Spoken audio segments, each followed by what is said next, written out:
Hello, my name is Torchio Feaster. I attended McGrath Elementary. I attended college at Eastern Michigan University. I actually went on to law school at the University of Dayton School of Law. And I came back here and I become a public defender. And basically what I wanted to do when I went to college, I was trying to decide if I wanted to go to college for 4 years or for 7 years. And I was trying to make a decision as to how long I felt like I could handle more school, because I didn't want to be in school forever. When I finished high school, I was ready to make some money and be done with school. But I said, no, I was trying to decide. I was deciding between being a teacher and being a lawyer. And I didn't know many lawyers, but I decided I'd go ahead and I'd try to become a lawyer.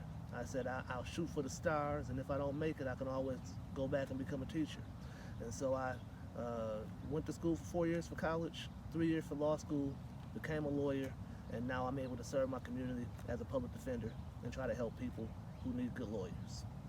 I think I'm supposed to tell you now about the book I'm going to read. So the book I'm going to read, the first book I'm going to read is called Bonaparte Plays Ball. And the reason why I chose this book is because it takes me back to my days when I was a kid.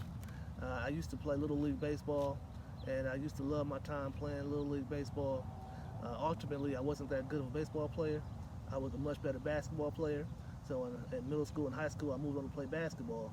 But this takes me back to being a kid and loving to play baseball, play catch with my little brother. So I'm going to read this book first. So, Bonaparte Plays Ball.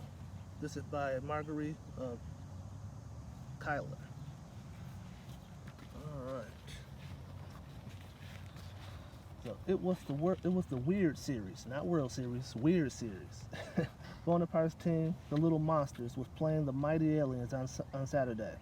Bonaparte was a jittery jumble of bones. What if he lost his backbone while at bat?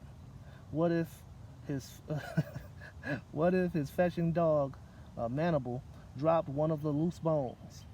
What if the Mighty Aliens made fun of him? Coach Roach touched base with the team.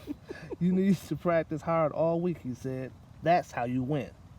Bonaparte whacked and thwacked. He hopped and bopped. He zigged and zagged. Finally, Saturday came.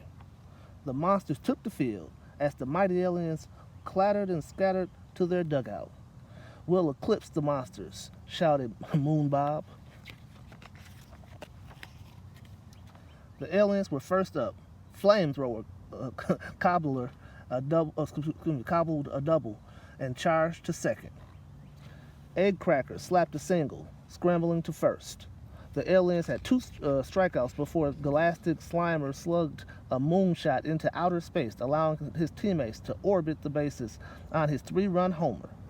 But their turn at bat ended when Mega Meteor strike the fly ball to right field for the final out. Now the monsters were up. I don't know how you say that one. Mumukula? We're going to go with that. Okay. Was the leadoff batter. He belted a bouncer down the middle. As he hurried and scurried towards first, his bandages ripped and he tripped. Eggcracker ran forward and tagged him out. What a bad break, muttered Bonaparte. Next, Frankie Stein stomped to the batter's box. After 2 strikes, he screwed up and smacked the ball to first base. You're out, yelled the umpire. But after Zombie and Battler both hit singles, landing on first and second, Bonaparte shook his way into the batter's box. He swung at a curveball. Strike 1. Your head's in the clouds, thundered Sky Boomer. He swung at a fastball. Strike 2. You need more meat on your bones, shouted Mega Meteor. A slider streaked past him. Strike 3. I hope this won't be a shutout, Bonaparte worried on his way back to the dugout. The next 4 innings were no better. By the end of the 5th, the score was Mighty Aliens 5, Little Monsters 0. We're running rings around you, screeched Saturniculus. This is some names. Okay. Let's sweep them off the field, said Witchy. Coach Roach tried to pump up his team. Never give up, he said.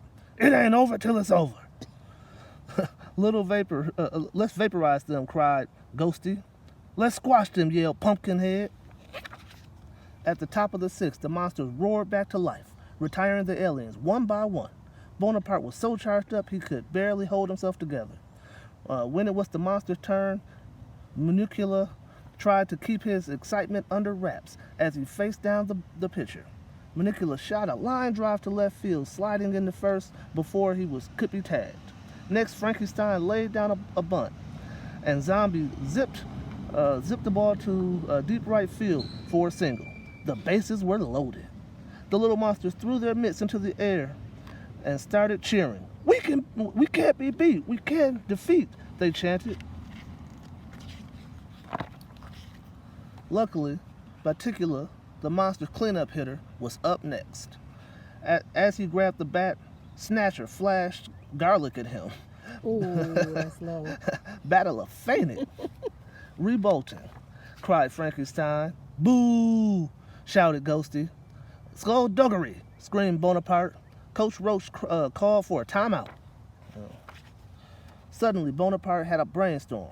He grabbed a blood orange juice box and teetered to Battler's coffin. We're in trouble, yelled Bonaparte, shaking his friend awake. The mighty aliens are out for blood. He helped Battler sit up and poured the juice down his throat. Battler high-fived him and leaped up and flew to the plate. Gripping the bat, he smashed a grand slam. Bonaparte walked to first.